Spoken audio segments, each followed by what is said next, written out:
Well, hello, Senator James Lankford coming back to you with another episode of The Breakdown. This is, episode number 1, but this is season 3 of our podcast. If you're not tuning into all of our podcasts, you can clearly subscribe to those, and we'll make sure that we send those to you on a regular basis.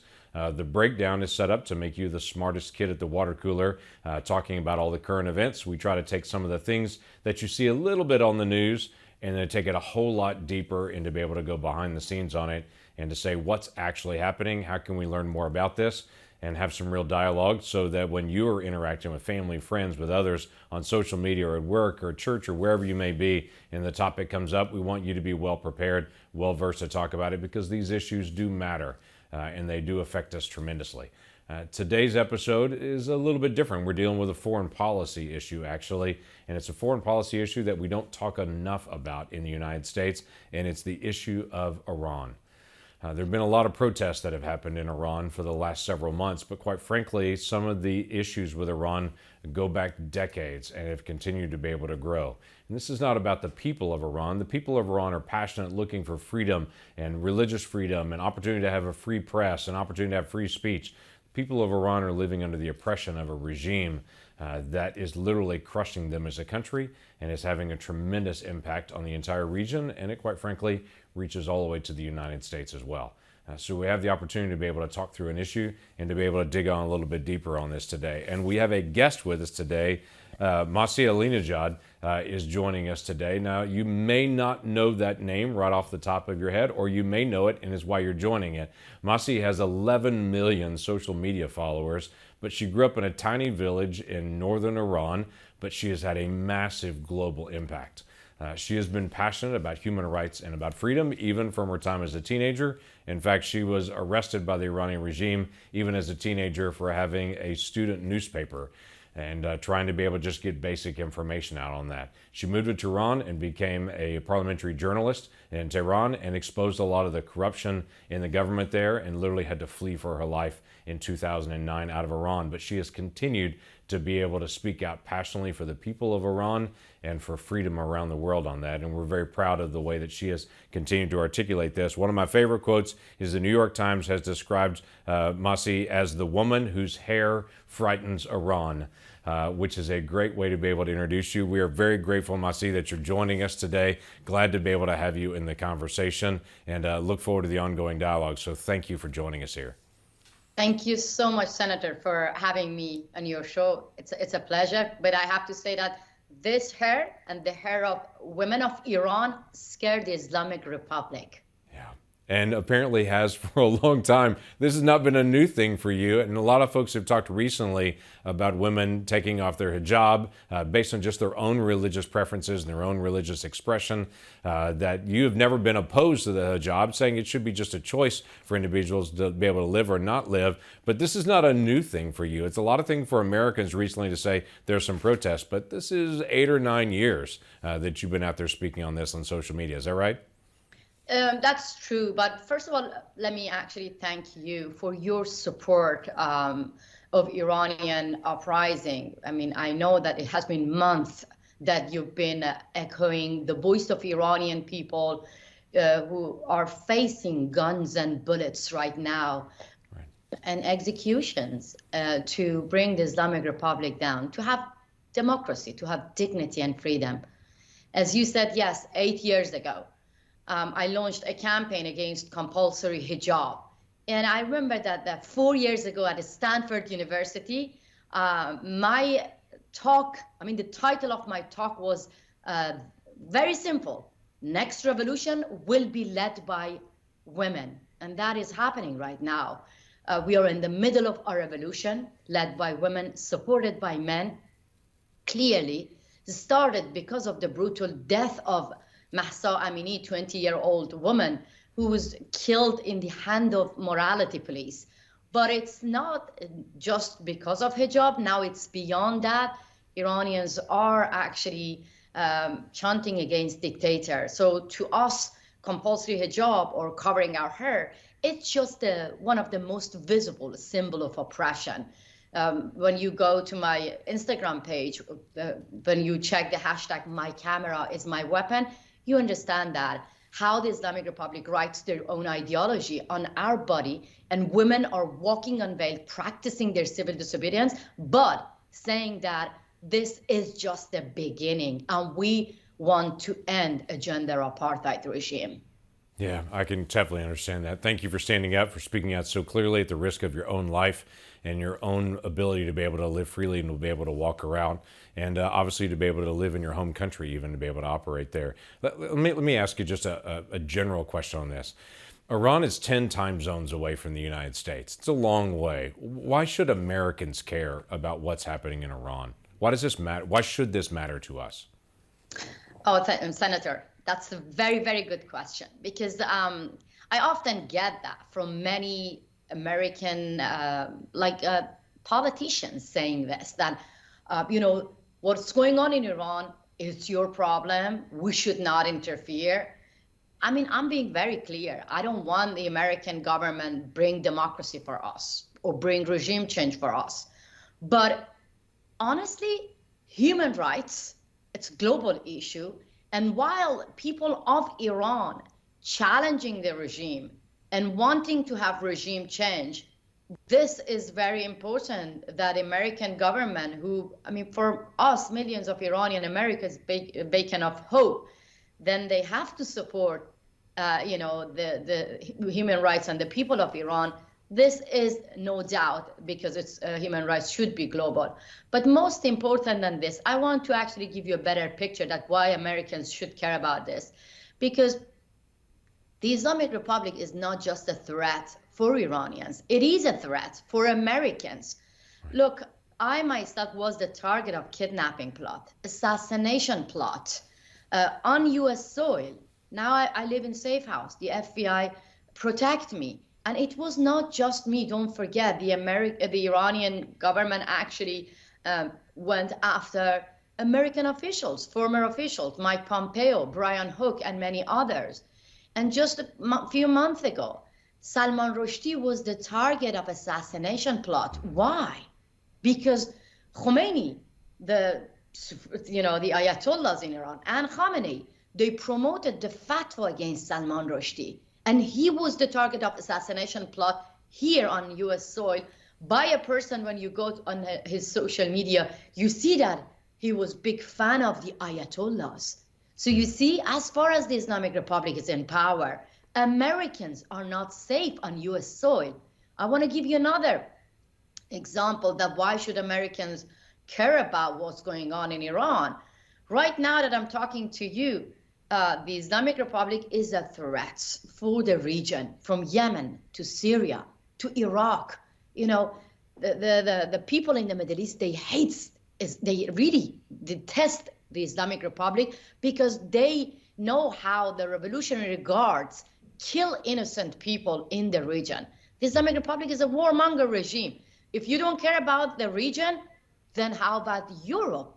Now the Iranian regime sending drones to Putin to kill innocent Ukrainians. So you see, the war is in the heart of Europe. Now, if you don't actually take the struggle of Iranian people against the Islamic Republic serious, believe me, Americans might very soon face the Islamic Republic terrorists on US soil. So that is why I strongly believe that an Iran without the Islamic Republic would make the whole world a much safer place to live.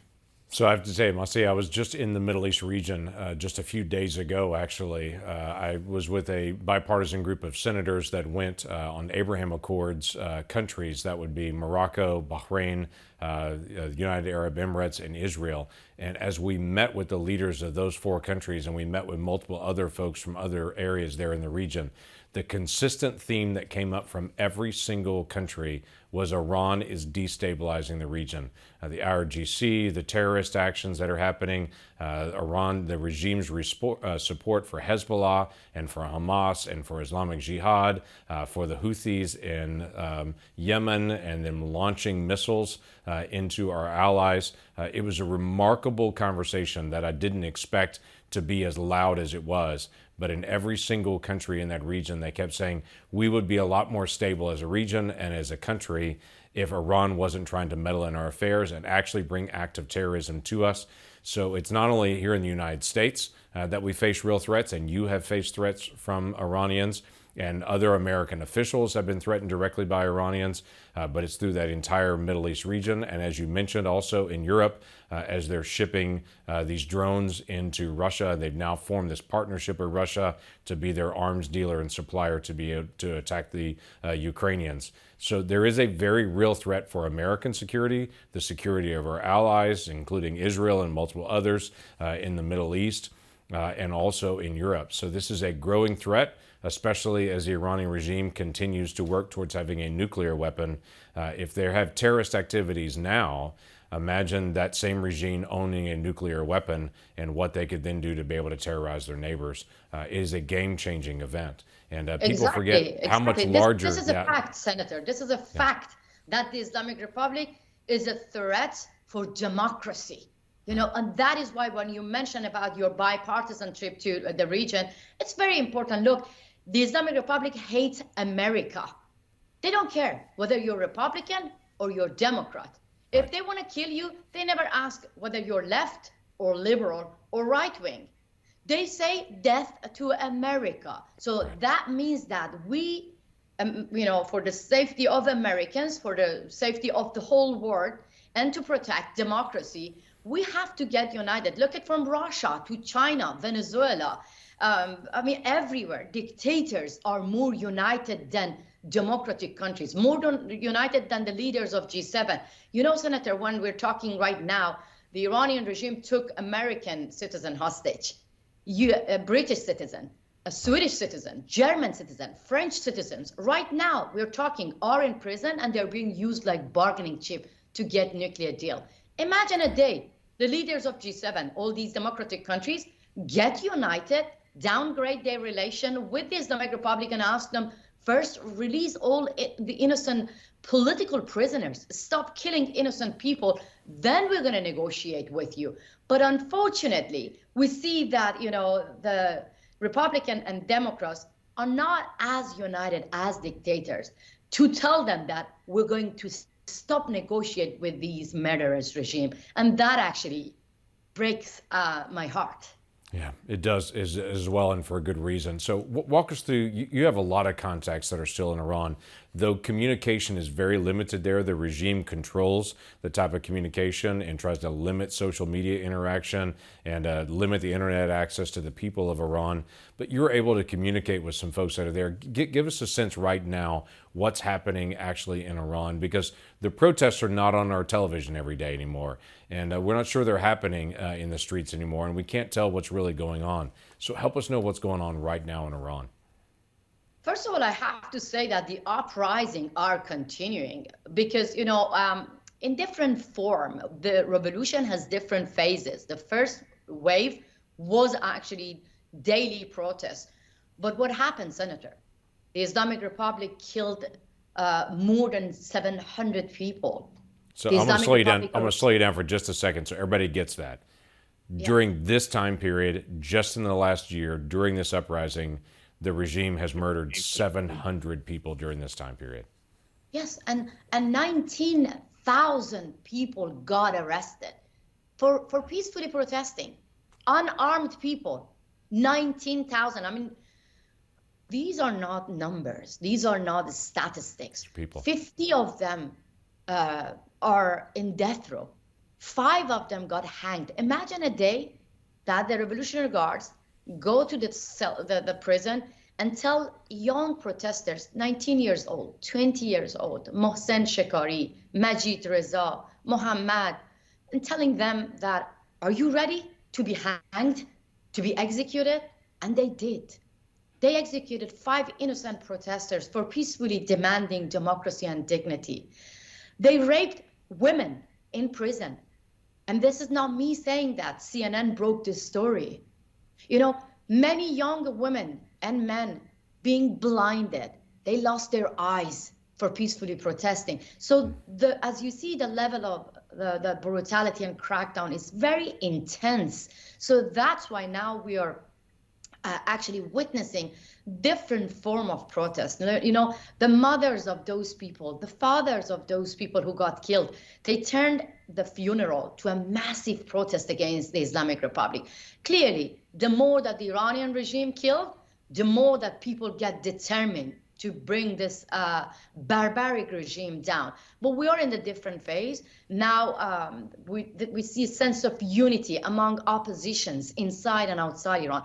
I myself, alongside other political activists and political leaders, we are actually trying to have a united front, a coalition, which demand the leaders of democratic countries to meet with opposition figures. And this is different phase of revolution. It's a marathon. It's a long way. It's a tough road ahead, but I have to say the uprising is continuing.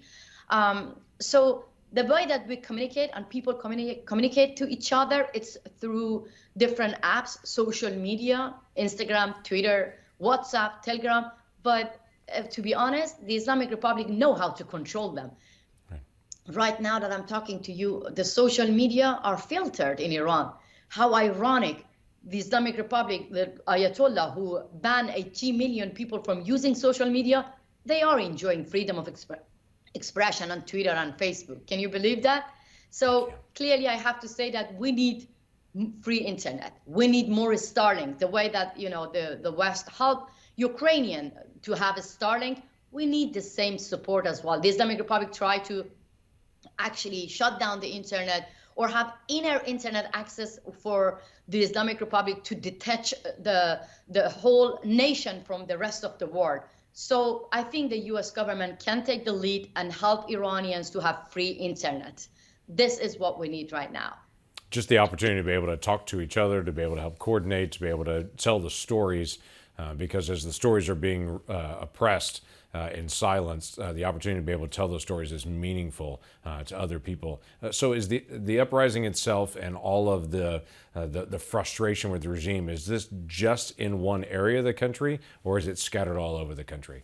It's across Iran. It's across Iran. Look, I have to say that this time, you see the variety. I mean, it's, of course, it started from young generation, like TikTok generation. But you see that in Sistan, Baluchistan, the older generation, religious people, every Friday, they take to the street and they say, death to Khamenei. They say, we want a democratic regime. We want to have freedom, and they risking their lives. Across Kurdistan, the different cities of Kurdistan, people are facing guns and bullets, are facing executions, but they take to the streets and they are clearly saying that we don't want the Islamic Republic. So it's not just young generation, it's not just a small city, it's everywhere, and it's mixed. People who are unhappy with the situation, like corruption, poverty, lack of water, lack of electricity, people who want freedom and normal life, women, they're all together. So I have to say that now people are united. This is the first time in our history that we see well-known athletes quitting their job, saying that we don't want to be part of the propaganda tool anymore. This is the first time in our history we see sense of unity among actresses, well-known actresses, who say that we don't want to wear hijab because this is 21st century and this is an insult that the whole regime trying to, take women hostage and showing the rest of the world, saying that we have sports, we have cinema, and this is a normal regime. No, it's not like that. Now, people are united to tell the rest of the world that we don't want to be slave anymore. So how can Americans and, quite frankly, the rest of the world stand with the people of Iran? And I would tell you it is an interesting challenge because when we do sanctions on Iran, it oftentimes hurts the Iranian people rather than hurting just the regime. And so what can be done globally, and what can we do as Americans to be able to put pressure on the regime, try to protect the people of Iran so that they don't suffer the consequences even more from their own regime, but to be able to make it very clear that the world does not accept both their terrorism and the human rights oppression that they do to their own people? I mean, There are a lot that the US government can do. First of all, I'm so happy that the US government took the lead to kick out the Islamic Republic from women's top body at the United Nations. I still cannot believe that the Islamic Republic had a seat just a few months ago at the United Nations to monitor women's rights globally. It is bizarre, isn't it? Just to be able to think about, well, the UN gets me frustrated anyway a lot, but to have Iran at the seat for dealing with women's rights was the ultimate irony. I mean, look, women in Iran are not allowed to ride a bicycle, to choose what they want to wear. Women are not allowed to travel abroad without getting permission from their husband. Women are not allowed to enter a stadium. Women are not allowed to be judges, to be singer, to dance, to be their true self, you know. But at the same time, 4 democratic countries voted for the same regime to have a seat at the United Nations to monitor women's rights globally. But thanks to the United States of America, finally actually heard the voice of Iranian people. But I believe that this is the time that President Biden should announce an Iran policy so that we know this administration's policy. Because look, one day they come out and say that we want to sanction Revolutionary Guards, we want to sanction morality police, we want to sanction individuals. But at the same time, the US government come and say that we want to negotiate with those that we already sanctioned. That's not acceptable. Look, the Revolutionary Guards is in the terrorist list by the United States of America. But when the US welcomed Ibrahim Raisi to give a talk at the United Nations, we saw member of Revolutionary Guards being welcome as well as delegation with Ibrahim Raisi. How come? We see many relatives of the Islamic Republic have been given visa, the member of Revolutionary Guards here at the United States of America. So that's not acceptable. So I think that the US government can lead the rest of the world, the leaders of G7, the democratic countries, and, you know, press them, talk them, have serious conversation with them, and convince them to recall their ambassadors, convince them to kick out the Islamic Republic diplomats, because we're talking about regime killing teenagers, killing children right now, hanging people for peaceful protests. We're talking about barbaric regime raping women. And the US government is all about equality. America is all about feminism. It's all about freedom of expression. But this is the regime killing innocent teenagers and children. So the US government can convince the EU to put the Revolutionary Guards in the terrorist list. I think this is not too much to ask. And I think this is the time that the US government can show the the Iranian people that we are with you. We are standing in the right side of the history. This is what the Iranian people demand right now.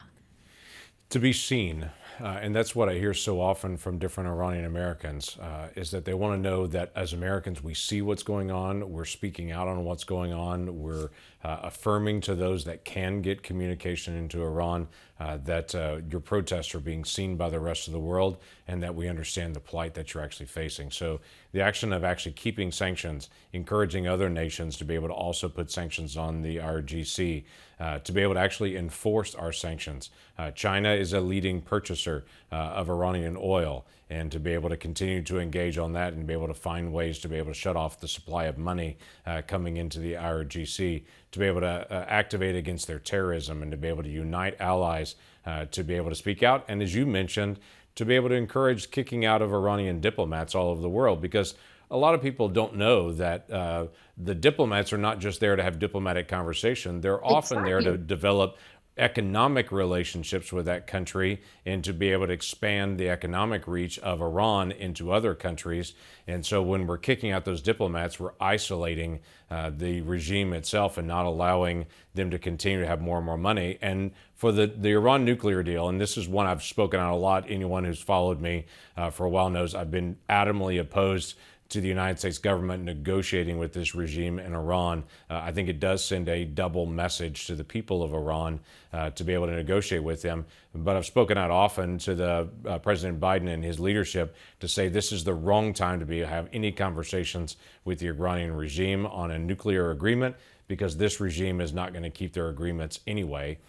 We need to be able to speak out, but we also need to be very, very clear that this regime with a nuclear weapon is not acceptable, because what they have done in terrorism around the world with conventional weapons has been significant. And for people that don't know, when we were in Iraq fighting that war, the Iranian regime was actually supplying deadly weapons to the people that were fighting against us.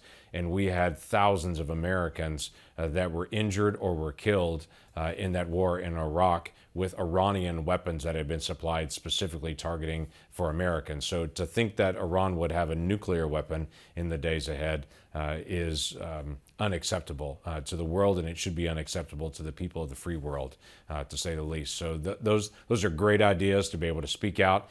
I would also encourage people just to be informed on this issue and to be able to talk about it, and not to think this is half the world away and so it isn't relevant to me. So much of what's happening in Venezuela, what's happening in Cuba, what's happening across North Africa and in the Middle East and in Europe, and in acts of terrorism, destabilizing in Lebanon and so many other places, is around this Iranian regime trying to be able to extend out their terrorist activities. So they are a destabilizing force from much of the world. I mean, I want to just add something to your great point.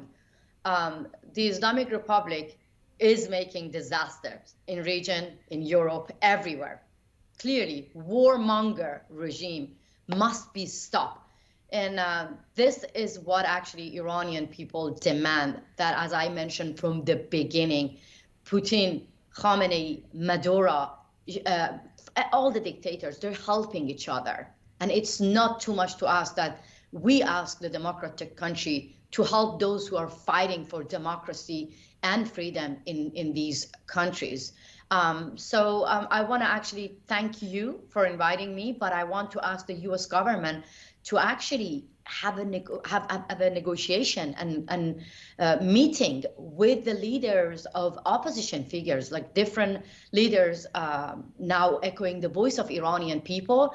But I see that the U.S. government easily meet with murderers, with Ibrahim Raisi, with Rouhani, with all those killers, but they hesitate to meet with opposition figures. I think this is the time that they have to prepare themselves, and they have to be ready for an Iran without the Islamic Republic. Masih, thank you so much for spending time. We're randomly picking your brain. You've got a busy day. You've got lots that you're working on as well. I'm grateful to be able to get time with you, to be able to just bounce questions off of you, and to, quite frankly, to be able to share your insight with a whole new group of folks that may not have heard your voice before, and to be able to gain your insight, and for your firsthand insight of not only what has happened in Iran, but your continued communication with what's ongoing. So I really appreciate your time today, and for you sharing it with so many people and being here on The Breakdown with me. Thank you so much, and I hope one day I can invite you to my beloved homeland, Iran, freely. I actually look forward to that. I've had the opportunity to be able to travel in multiple countries there in the region, but I'm ready for a day that I travel in the region and they talk about peaceful relationships with Iran and economic prosperity and sharing ideas about education and healthcare and energy with a free and open Iran that's actually interacting with the rest of the world. And I do look forward to that day as well.